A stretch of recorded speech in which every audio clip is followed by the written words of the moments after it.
रामकृपाल जी, आज मैं आपके साथ इस बहस की शुरुआत करूंगी और बहस की शुरुआत मैं इसलिए करूंगी कि जैसे मैंने अभी अपनी चर्चा की शुरुआत में ही कहा कि या तो धर्म के नाम पर बांटेंगे और नहीं तो जाति के नाम पर बांटेंगे। कुल मिलाकर ना गरीबी की बात करेंगे, ना शिक्षा की बात करेंगे, ना नौकरी की बात करेंगे। अब ऐसा लगता है कि राजनीतिक दलों ने अपनी दिशा दशा बिल्कुल तय कर ली है। पब्लिक को जो करना है करे साहब, हम तो यही करेंगे। देखिए, नारे कई बार लगाए जाते हैं, कुछ नारे बड़े कैची होते हैं और बाद में जब रिजल्ट आता है तो लोग सोचते हैं इसी नारे के नाते जीत गए। मेरा ऐसा मानना है कि जनता इतनी जागरूक है, इतने लोग पढ़े लिखे हैं, कोई किसी नारे में भावुक होकर के अपना फैसला नहीं बदलता है। जो जनता, मैं हमेशा ये मानता हूँ कि जो पब्लिक वोटर है वो सामाजिक आर्थिक विसंगतियों से जूझता है, जीता है, चाहे वो किसान हो, मजदूर हो, वो जमीनी सच्चाई को अच्छी तरह से जानता है और जानता है कि कौन सी पार्टी उसके हित में क्या काम करेगी। रही ये नैरेटिव थोड़ा बहुत चलता है, इसमें एक तरह से जो समाज में आज की तारीख में जिस तरह से एक विभाजन की रेखा बन गई है, उसमें थोड़े समय के लिए एक उद्गार मिल जाता है। जैसे अगर लोग ये मानते हैं कि सिर्फ बटेंगे, आपको लगता है इससे चुनावी फायदा होता है, वोट का फायदा होता है? मैं ये मानता हूँ, देखिए, इसमें चुनावी फायदा हो न हो, जरा कार्यकर्ताओं का जो अलग अलग खेमे के हैं, अब योगी के नाम से उनके जो कार्यकर्ता होंगे उसमें बड़ा उत्साह होगा। आज अखिलेश जी ने पलट करके उसका कुछ किया है, उनमें उत्साह होगा। लेकिन जरूरी नहीं कि ये नारे जो है, ये नैरेटिव ही किसी को जिताते हैं। जमीन तक, हाँ, जमीन तक पब्लिक कोई असर करे। सुरेंद्र राजपूत, प्रवक्ता है कांग्रेस के, क्या कहेंगे सुरेंद्र जी आप? दो चीजें हैं शोभना, बहुत इंपॉर्टेंट। पहली चीज, ना बटेंगे ना कटेंगे। हाँ, अब भारतीय जनता पार्टी को बांटेंगे और जनता के मुद्दों से अगर वो जो कट रही है तो भारतीय जनता पार्टी को जनता से अब काट देंगे। ये अपने आप में सच है।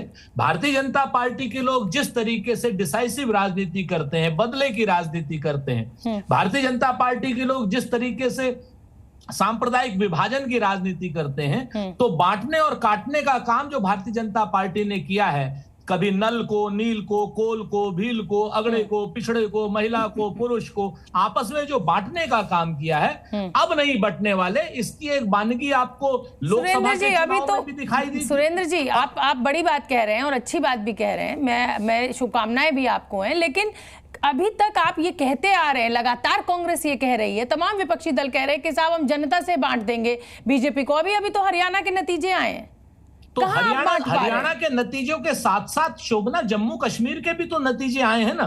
तो वो अब आप नेशनल कॉन्फ्रेंस की सीटों को अगर कांग्रेस की सीटें मान रहे हैं तो फिर सुरेंद्र राजपूत जी मैं कुछ नहीं कहूंगी। नहीं, आपका अपन देखिए, ये आपका अपना नैरेटिव है। इंडिया गठबंधन की अगर आप बात करेंगी तो जैसे महाविकास अघाड़ी महाराष्ट्र में चुनाव लड़ रहा है, इंडिया गठबंधन झारखंड में चुनाव लड़ रहा है, और जो है क्या नाम, हरियाणा में हम चुनाव लड़े, हम हारे। लेकिन उससे पहले अगर आप देखें तो बांटने और काटने की बात जो इन लोगों ने आम चुनाव में की थी, तो ना नल बटा, ना नील बटा, ना कोल बटा, ना भील बटा, संविधान के नाम पर और आरक्षण के नाम पर सब लोग एक हुए ना।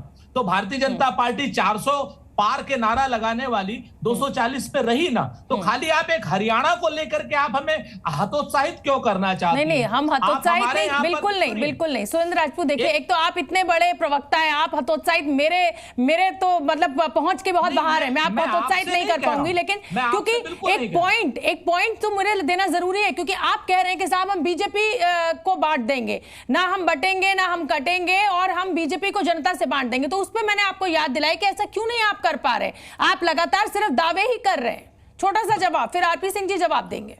आप मुझे ये बताइए कि अगर हम एक चुनाव हार गए और एक चुनाव जीत गए तो ये आपका अपना वो है ना नैरेटिव है। 10 साल की एंटी इनकम्बेंसी के बाद लोकसभा में आप 100 का आंकड़ा नहीं छू पाए। एक मिनट, आपके हाथ से राजस्थान निकल गया, आपके हाथ से मध्य प्रदेश निकल गया, आपके हाथ से छत्तीसगढ़ निकल गया। मैं कितने उदाहरण आपको गिनाऊं सुरेंद्र राजपूत? जो सबसे ताजा उदाहरण था वो मैंने आपको गिना दिया।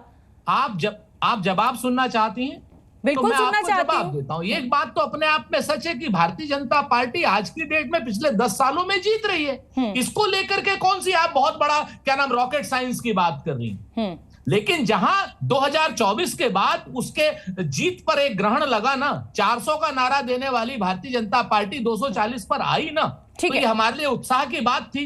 उसके बाद 2 स्टेट में चुनाव हुए, एक में वो जीते, एक में हम जीते। ठीक है, आने वाले चुनाव में महाराष्ट्र में और झारखंड में हम अपना अगर बात करें तो पूरा जीतने के दावा कर रहे हैं, इसमें क्या गलत कर? ठीक है, मैं आरपी सिंह जी का रुख करूंगी, प्रवक्ता है बीजेपी के पार्टी के। जी सुरेंद्र, और हमारे जी मेरे साथ और भी मेहमान है, मैं आऊंगी आपके पास। मैं अब जल्दी से आरपी सिंह साहब का रुख करना चाहूंगी। आरपी सिंह जी, बटेंगे तो कटेंगे, लगातार ये नारे बीजेपी तरफ से लगाए जा रहे हैं। अब उसका जवाब जो है वो समाजवादी पार्टी ने दे दिया कि ना बटेंगे ना कटेंगे, हम तो पीडीए के साथ रहेंगे। तो कुल मिलाकर क्या माना जाए कि आप राजनीतिक दलों को ऐसा लग रहा है कि जमीन पे कोई काम मत करो, धर्म के नाम की बात करो, धर्म के नाम पर बांटो या जाति के नाम पर बांटो, वोट तो हमारा अपना हो ही जाएगा और आ ही जाएगा और हम जीत ही जाएंगे? पहली बात तो उन्होंने ये आप कुछ संकोच करके बटेंगे तो कटेंगे नहीं, उनका हम पीटेंगे, उनकी जो डीएनए में उन्होंने वो बोला कि हम पीटेंगे। हमने तो जो पोस्टर समाजवादी पार्टी के लगे हुए हैं, हमारी डिबेट का मुद्दा वो है। अब उनके नेता क्या कहते हैं ये तो वही बता पाएंगे। हाँ, उनके नेता जो कहते हैं वो बड़ी बात है, पोस्टर तो कह सकते हैं, कल मुकर सकते हैं कि हमने नहीं लगाया, किससे लगाया, परंतु जो कहा उन्होंने वो बड़ी बात है कि हम पीटेंगे। और इस प्रकार की भाषा इस पर नहीं कहा आरपी सिंह, उन्होंने पीटेंगे नहीं कहा, उन्होंने कहा जो बटने और कटने की बात करेंगे वो पिटेंगे। चलिए जो चलिए ठीक है, चलिए ठीक है, लेकिन आरपी सिंह जी, यहाँ सवाल इससे इतर है और सवाल यह है कि या तो धर्म के नाम पर बांटेंगे या हम जाति के नाम पर बांटेंगे। कुल मिलाकर हम ऐसा ना हो जाए कि हमारा जो देश है उसका जो ताना बाना है वो बिल्कुल ऐसे मजबूत रहे, ना हम धर्म के नाम पर बटे और ना हम जाति के नाम पर बटे। चलिए शुक्र है सुंदर राजपूत जी ने ये मान्य तो किया कि हम पीटेंगे या पिटेंगे या कुछ भी होता है, उन्होंने इस भाषा से इस्तेमाल करी ना पीटने की। देखिए आरपी सिंह जी, गलत बात मत कीजिए।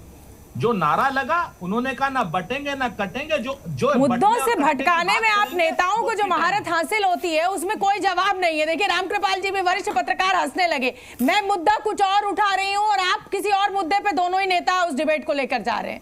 आरपी सिंह जी, सीधा सवाल पूछ रही हूँ, या तो धर्म के नाम पर बांटेंगे आप राजनीतिक दल या जाति के नाम पर बांटेंगे? हम कब धर्म और जाति के नाम पे क्यों बटोगे तो कटोगे, ये क्या मतलब है इस नारे का? एक मिनट रुकिए। भारत सरकार की जो हाउसिंग स्कीम है जिसके अंदर सिर पे छत दी जाती है उसमें 33% अल्पसंख्यक हैं। जो उज्ज्वला स्कीम है उसमें 37% अल्पसंख्यक बहनें हैं। जो मुद्रा योजना स्कीम है उसमें लगभग 30% लोगों को, अल्पसंख्यकों को लोन मिला है और उसमें ज़्यादातर बहनों को मिला है। सॉरी, माफ़ी चाहता हूँ, 35.6%, मैं माफ़ी चाहता हूँ। ठीक है। तो अगर इस प्रकार की बात होती तो ये लाभ, पॉपुलेशन तो 14% है, पर लाभ ऑलमोस्ट पॉपुलेशन से दुगने से ज़्यादा लोगों को लाभ मिल रहा है। तो ये विषय इस बात का है कि समाज अगर एकजुट रहेगा तो समाज बचा रहेगा। हम कैसे भूल सकते हैं जब बाबर ने हमला किया तो यहाँ पर राजा बटे हुए थे। हम कैसे भूल सकते हैं जब तीसरी जंग हुई पानीपत की, उस समय यहाँ पर अगर सबने मिलकर साथ दिया होता तो तीसरी जंग पानीपत की जीती जा सकती थी। कैसे भूल सकते हैं कि महाराज रणजीत सिंह के समय में क्या हुआ और किस प्रकार से। आप सिंह साहब ये कह रहे हैं कि साहब हमें कोई बाहरी फोर्सेस का खतरा है, इसलिए हमारे बीजेपी के नेताओं को ये नारा देना पड़ रहा है कि ऐसा ना हो, बटे ना कटेंगे। बहुत मासूमियत से आपने बाहरी नहीं, अंदरूनी फोर्सेस। आप सीधा नारा दे रहे हैं कि बटोगे तो कटोगे और ये सीधा सबको समझ में आ रहा है कि इस नारे का क्या मतलब है। एक मिनट शोभना बहन, एक सेकंड दे दो जी। जब लोग बाबर की मजार पर जाकर सजदा करेंगे, औरंगजेब की मजार पर चादर चढ़ाएंगे तो समझ लगती है ना कि किस ओर बढ़ रहा है। जब बंद कमरे में बोलेंगे कि हमको अगर आपका वोट मिल गया तो हम चुनाव जीत जाएंगे, कमलनाथ जी ने बोला था, या ये जाकर बोलेंगे कि हम तो मुसलमानों की पार्टी हैं, ये भी बोला गया था। तो दिखता है ना, जब आप AUADF का समर्थन लेंगे, जब SDP का समर्थन लेंगे, आप मतलब चुनाव जीतने। वही मैं कह रही हूँ कि आप सभी राजनीतिक दल बिल्कुल एक ही पानी में है। कोई कहता है जो राम को लाए हम उनको लाएंगे, कोई कहता है कि पीडीए के साथ जाएंगे। मेरा यही बड़ा सवाल है। दानिश कुरैशी, एक बात पूरी कर लूं अपनी मैं। आपने खूब समझ दिया राजपूत जी को। मैं एक बार छोटा निवेदन हो रहा है, बताइए। अभी राजपूत जी कह रहे थे हम 2 स्टेट्स में चुनाव जीते। अरे वहां पर 6 सीटें आई इनकी और उनको सरकार में भागीदारी नहीं मिली वहां पर। इनको भागीदारी नहीं मिली। कश्मीर 29 सीटें हम जीते हैं, वहां पर लार्जेस्ट, सेकंड लार्जेस्ट पार्टी हम लोग हैं वहां पर। ठीक है, मैं दानिश कुरैशी, एक मैं आऊंगी सुरेंद्र राजपूत आपके पास, पहले सभी मेहमानों के पास एक बार उनकी बात सुन लूं। सिर्फ 5 सेकंड। अच्छा बोलिए, हाँ बोलिए, क्या कह रहे हैं आप, बोलिए सुरेंद्र राजपूत। आरपी सिंह जी ने 3 बातें कही। बाबर की मजार पे आज भारतीय जनता पार्टी के खिलाफ बोलने आए हैं। बाबर की मजार पर अटल बिहारी वाजपेयी गए थे, रामकृपाल सिंह इसके गवाह भी हो सकते हैं, बिल्कुल गए जानकार थे, भी। बिल्कुल। और जिन्ना की मजार पर अटल बिहारी वाजपेयी जी के प्रमुख शिष्य लाल कृष्ण अडवाणी गए थे।